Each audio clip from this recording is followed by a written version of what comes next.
새벽 예배를 하나님께 드리도록 하겠습니다. 우리 다 같이 사도성경으로 우리의 신앙을 고백드립니다.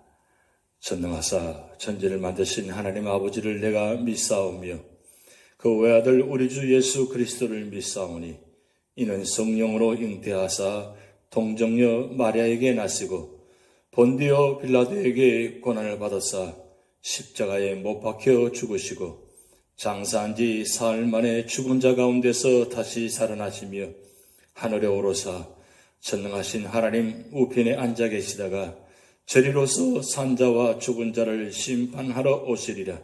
성령을 믿사오며 거룩한 공회와 성도와 서로 교통하는 것과 죄를 사하여 주시는 것과 몸이 다시 사는 것과 영원히 사는 것을 믿사옵나이다. 아멘. 찬송가 263장. 이 세상 험하고 나 비록 약하나 늘 기도 힘쓰면 큰 권능 없겠네. 함께 찬양 드리시겠습니다.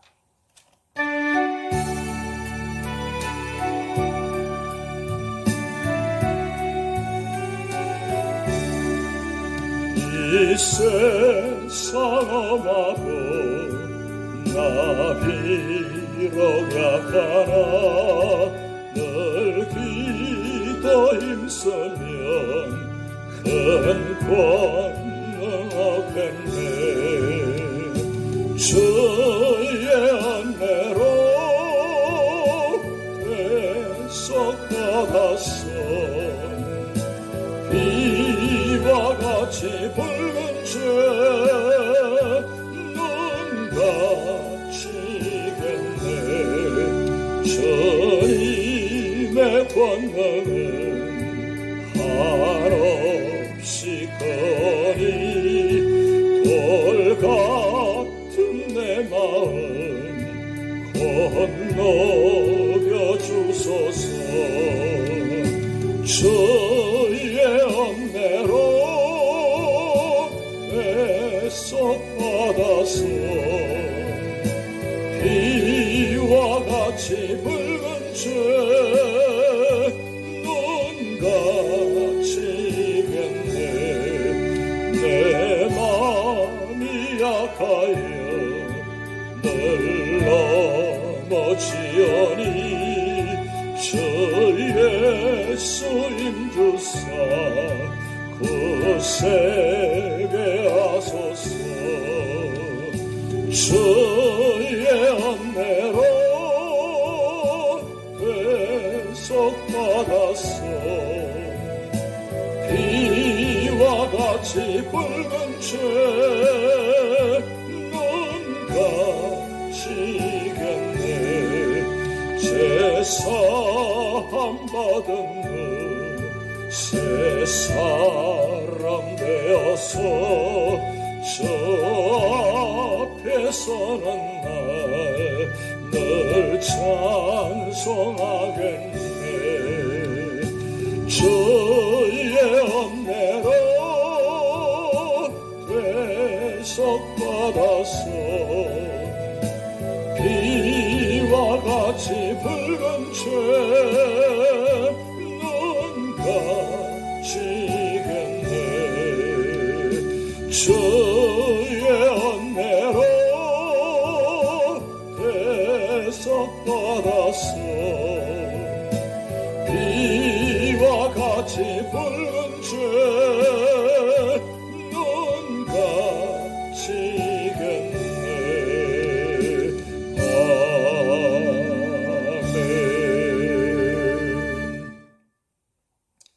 오늘 우리에게 주신 하나님의 말씀은 요한계시록 17장 1절에서 18절 말씀입니다.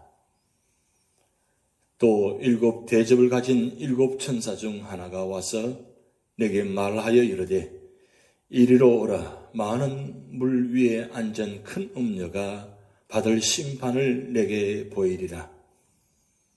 땅의 임금들도 그와 더불어 음행하였고 땅에 사는 자들도 그 음행의 포도주에 취하였다 하고 곧 성령으로 나를 데리고 광야로 가니라. 내가 보니 여자가 붉은빛 짐승을 탔는데 그 짐승의 몸에 하나님을 모독하는 이름들이 가득하고 7머리와 10뿔이 있으며 그 여자는 자주빛과 붉은빛 옷을 입고 금과 보석과 진주로 꾸미고 손에 금잔을 가졌는데 가정한 물건과 그의 음행의 더러운 것들이 가득하더라.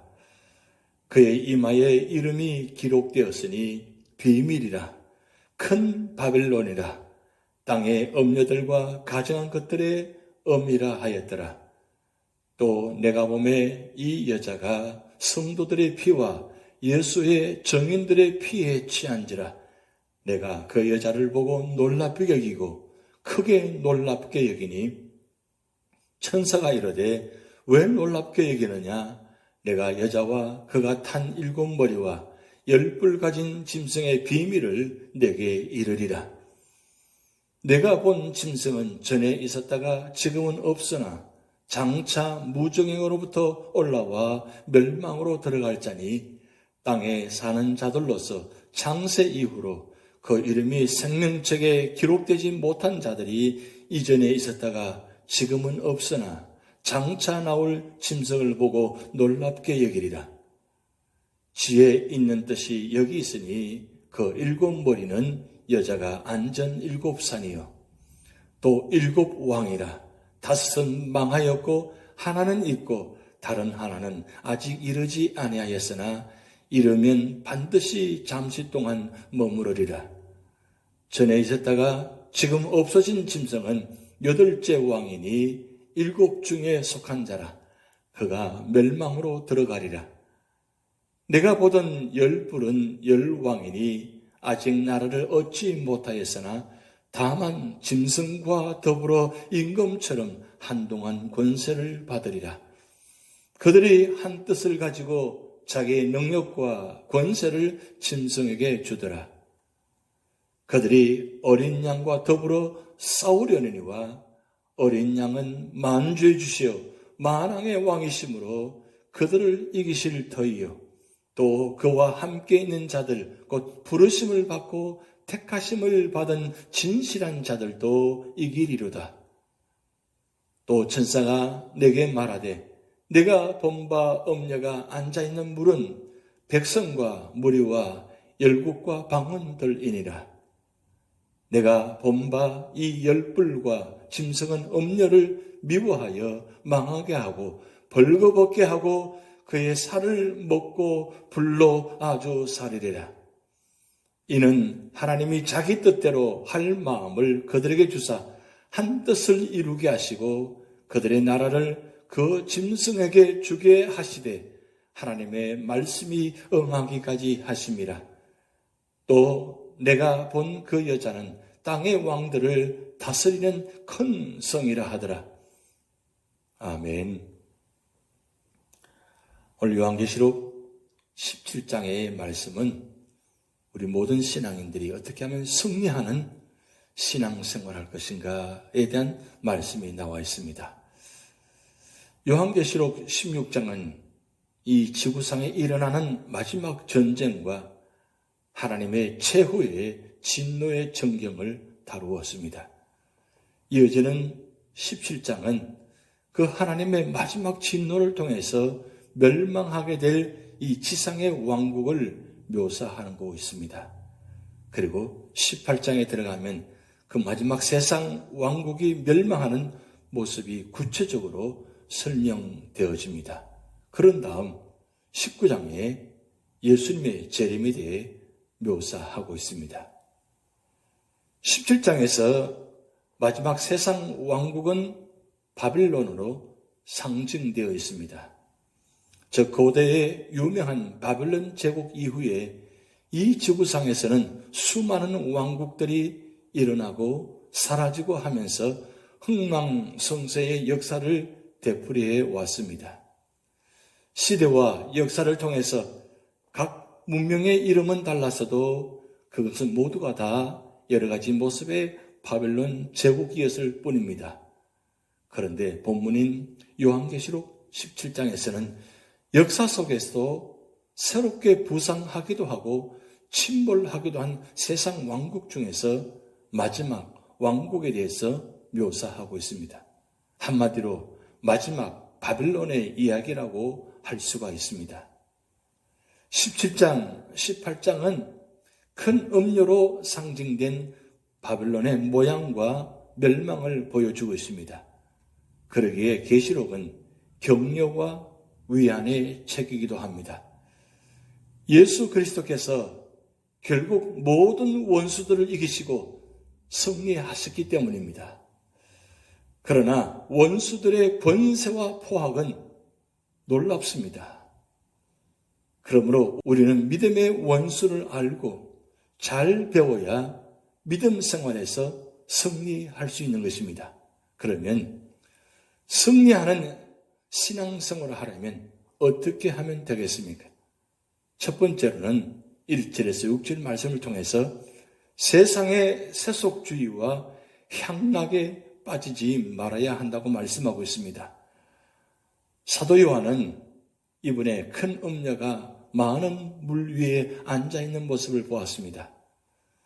구약에서는 두로나 니느웨를 음녀에 비유하였는데 여기 음녀가 앉아있는 물은 이 세상을 가리킵니다. 이는 곧 음녀가 온 세상을 장악하고 있음을 보여주고 있는 말씀입니다. 이 음녀가 무엇을 어떻게 하였습니까? 땅의 모든 왕들과 백성들을 유혹하여 음행하고 그들에게 포도주를 먹여 포도주에 취하게 하였습니다. 사도 요한이 또 성령의 감동으로 광야로 끌려가서 보니 음녀가 붉은 빛 짐승을 타고 있고 짐승의 이름을 갖고 있었습니다. 자주빛과 붉은빛 옷을 입었고 온갖 금, 보석, 진주를 꾸미고 손에 금잔을 가지고 있었습니다. 이렇게 음녀는 휘황찬란하게 치장하고 술잔을 들고 유혹하고 있습니다. 이 음녀는 누구입니까? 그 이마에 이름이 기록되어 있으니 큰 바벨론이라고 했습니다. 바벨론을 음녀라 부른 것은 하나님을 배반하고 거짓된 우상을 숭배하면서 방탕한 생활을 하기 때문입니다. 음녀는 묘사한 것은 세상의 물질적, 영적 유혹이 창녀와 너무 유사하기 때문입니다. 즉 본문에서 음녀는 하나님을 대적하며 우상 숭배를 하는 초역사적 세상의 전력이나 근원을 뜻하고 있는 것입니다. 이 음녀는 성도들을 죽이고 피에 취해 있습니다. 즉 방탕한 생활과 대패와 세속주의로 성도들을 넘어지게 하고 있다는 말씀입니다. 성도들과 사람들을 유혹하고 꿰어내고 시험하여 하나님께로부터 멀어지게 하고 있다는 말씀입니다. 이미 많은 지도자와 사람들이 향락주의와 세속주의에 취해 있는 것입니다. 그러므로 주의해서 살지 않으면 이 세상을 장악하고 있는 음녀의 미혹을 받게 되는 것입니다. 지금 온 세상은 세속주의와 퇴폐에 만연되어 있습니다. 권세욕, 부의 축적, 사치, 술의 향락 등을 주의하시기 바랍니다. 우리 삶의 자리에 이런 퇴폐적인 문화가 만연해 있기 때문에 자칫 잘못하면 거기에 넘어갈 수밖에 없다는 사실입니다. 두 번째로는 7절에서 18절 말씀을 통해서 세상의 문화보다 그리스도만 믿고 따라야 한다고 말씀하고 있습니다. 세상의 모든 권세는 짐승과 연관되어 유지되고 있습니다. 요한이 음녀를 보고 기이 여기자 천사가 그 이유를 묻고 그 음녀와 그 여자가 탄 짐승의 7머리와 10뿔의 비밀을 내가 본 짐승은 전에 있었다가 지금은 없으나 장차 무적행으로부터 올라오는 자라고 했습니다. 전에 없었다가 지금은 없는 듯 하나 다시 나타날 정체라고 말씀하고 있습니다. 이것은 역사상의 죄생할 적기독 국가를 말하고 있는 것입니다. 그런데 이 짐승의 이름은 여러 가지로 묘사되고 있습니다. 7머리, 7산, 7왕. 이 이름들은 같은 적그리스도의 정체를 다른 이름으로 표현한 것뿐입니다. 그런데 일곱 머리는 여자가 안절 일곱 산이요 일곱 왕이라 하였습니다. 열불은 열 왕을 가리킨다고 말씀하고 있습니다. 그 중에 다섯은 망하였고 하나는 남아 있으며 앞으로 올 나라는 알 수 없다고 하였습니다. 그러나 그 나라가 오면 잘 되는 것 같으나 잠시 유지될 것이며 그리스도의 재림 직전에 나타나서 교회를 괴롭힐 것입니다. 일곱째 왕인 적 그리스도의 세력이 로마 멸망 이후부터 그리스도의 재림 직전까지 활동하는 것입니다.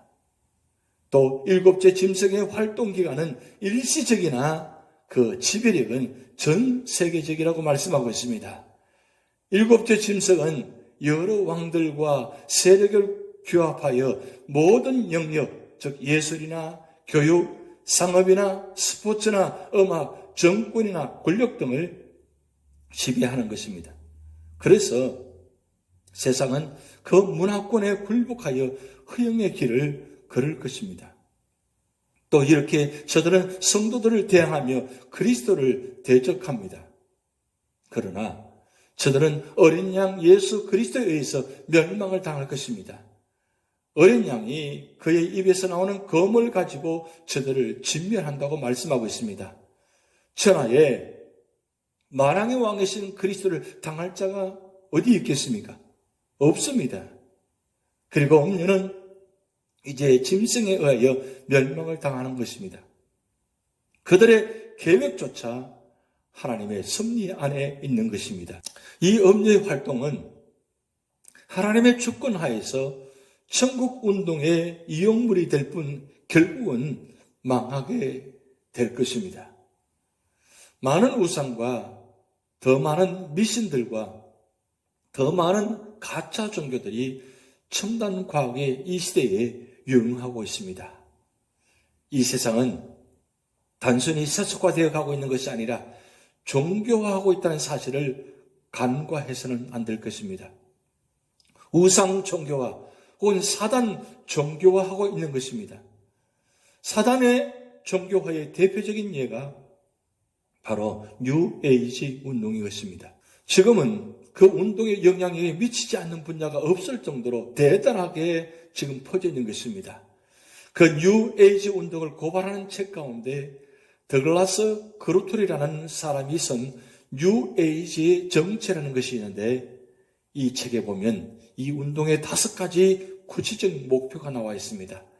겉으로 보기에 그들의 주장은 선한 것 같지만 배후의 참 동기는 결코 그렇지 않습니다. 첫째는 그들은 자연보호 운동을 합니다. 그러나 이들의 궁극적 목표는 인간과 자연은 결국 하나라는 사상으로 사람들을 이끌어가는 것입니다. 다시 고대처럼 자연을 숭배하게 하는 것입니다. 두 번째는 그들은 남녀의 성차별을 폐지하자는 운동을 합니다. 남녀 평등을 주장하는데 누가 반대하겠습니까? 그러나 그들은 단순히 남녀의 평등만을 주장하지 않습니다. 그들의 궁극적인 목표는 모계사회 운동, 여성 신격화 운동인 것입니다. 세 번째로는 그들은 도덕적인 선과 악의 차별을 폐지하자고 주장합니다. 그들 말대로 절대적인 선도 없고 또 절대적인 악도 없다면 무슨 일이든지 다 할 수가 있는 것입니다. 오늘날의 젊은이들은 자기들도 모르게 이런 개념에 휩쓸려 들어가고 있습니다. 결국 이들은 새로운 도덕운동, 즉 도덕이 없는 무도덕운동을 하게 되는 것입니다. 네 번째는 그들은 특정한 종교를 향한 지원은 폐지되어야 하며 하나의 종교를 이루어야 한다고 주장합니다. 결국 종교적인 혼합주의를 통해서 기독교를 반대하자는 것입니다. 다섯 번째는 그들은 정치에 적극적으로 개입해서 정치적인 자유주의를 지원하는 것입니다. 그 궁극적인 목표는 하나의 세계 정부 운동을 하는 것입니다. 사단에 의해 지배되는 하나의 세상을 만들기 위해서 이들은 정치, 종교, 사회 각 분야로 파고 들어갑니다. 오늘날 우리는 소위 다원주의 사회 속에 살고 있습니다. 뉴에이지 운동하는 사람들은 이 다원적 사회 속에서 특정 종교만을 주장하는 싸움이 일어나니까 모든 종교가 하나가 될 필요가 있다고 주장하고 있습니다. 하나의 세상을 만들고자 하는 목표가 종교의 영역에 적용된 경우인 것입니다. 하나의 종교를 만들기 위해서는 예수님을 통해서만 구원받을 수 있다는 기독교의 진리가 무너져야 하는 것입니다. 결국 기독교의 유일성을 부정하는 것이 그들의 참 동기인 것입니다. 이 음녀의 권세와 미혹에 빠져 향락, 유혹, 매혹, 사치에 젖어 살던 자들이 자기들의 어리석음을 깨달을 때가 올 것입니다. 그러나 그때는 이미 늦었다는 사실입니다. 후회해도 소용이 없다는 말씀입니다. 그러므로 우리는 세상의 자랑거리에 미혹되어 세상 것들을 따르지 말고 예수님을 따라 살아야 하는 것입니다. 믿음으로 영원한 왕이신 그리스도 믿고 따라야 하는 것입니다. 그래야 이 모든 싸움에서 승리하게 될 것입니다. 오늘 우리 삶의 자리에 이런 엄청난 죄악된 모습들이 우리 주변에 퍼져 있습니다. 종교 다원주의, 뉴에이지 운동, 이런 미신적인 엄청난 사탄과 마귀의 문화들이 우리의 삶의 자리를 무너지게 하고 있습니다. 우리가 깨어 근신하지 않고 올바로 정신을 차리지 않으면 어느 사이에 우리 속에 들어와서 우리를 무너지게 하고 있는 것입니다. 이 마지막 때에 하나님 전신갑주를 입고 말씀 안에서 살아가면서 말씀으로 무장하고 말씀의 능력으로 살아갈 때 결국 마지막까지 승리할 수 있다는 것입니다. 예수님께서도 시험 당하셨을 때 말씀으로 물리치고 말씀으로 승리하셨습니다. 오늘도 말씀 안에서 승리하시는 여러분 되시기를 주님의 이름으로 축복드립니다. 기도하시겠습니다. 하나님 아버지, 이 마지막 때에 사탄의 문화가, 사탄의 권세가 우리를 무너지게 하고 또한 멸망의 길로 걸어가게 만든 사실들을 보고 있습니다.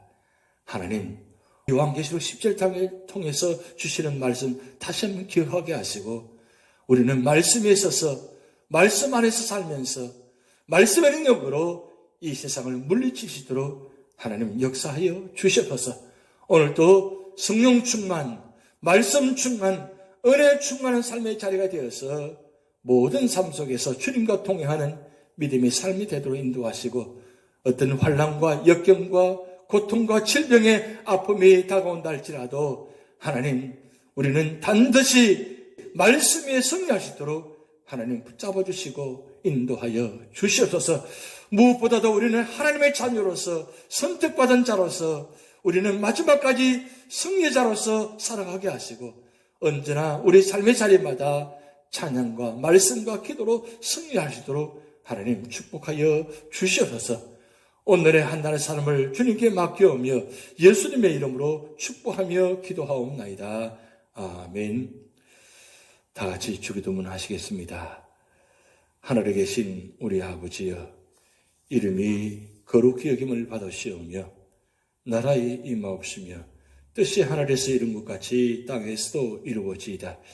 오늘날 우리에게 일용할 양식을 주옵시고 우리가 우리에게 죄진 자를 사하여 준 것 같이 우리 죄를 사하여 주옵시고 우리를 시험에 들게 하지 마옵시고 다만 악에서 구하옵소서.